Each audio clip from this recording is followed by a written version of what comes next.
Continua l'attività dei sindaci delle località balneari del Veneto che hanno presentato la proposta di legge per ottenere lo status di città balneare. La sindaca di Cavallino Treporti, Roberta Nesto, in qualità di presidente della conferenza dei sindaci del litorale veneto, ha incontrato la deputata Giorgia Andreuzza, vicepresidente della 10ª commissione parlamentare attività produttive, commercio, turismo.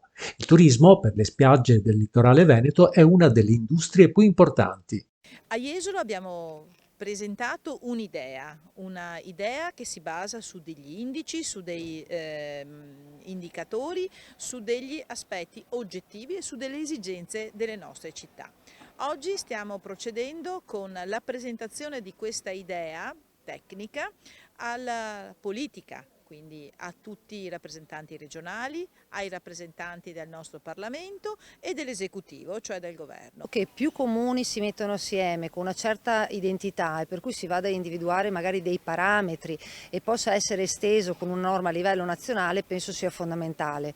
Ovviamente dovremo ragionare sull'iter da percorrere, che deve coinvolgere le regioni, deve coinvolgere il governo, perché bisogna ovviamente trovare una quadra, diciamo, in un disegno nazionale, però penso che questo possa servire soprattutto per far sì che le nostre località turistiche di mare, ma penso anche ai laghi, nel periodo di stagionalità riescano a rafforzare e a migliorare il servizio sia ai turisti che ai cittadini.